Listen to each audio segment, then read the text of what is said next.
బాబాయ్ వాళ్ళు చచ్చిపోయి అనుకుని పోయినట ముసైతాను చచ్చిన నీళ్ళు పోయినాకు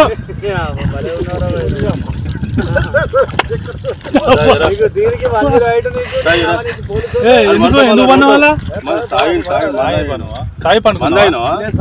ఎందుకు అనుకున్న వాళ్ళ ఈ చల్లదనానికి ఎండకు చేయలేక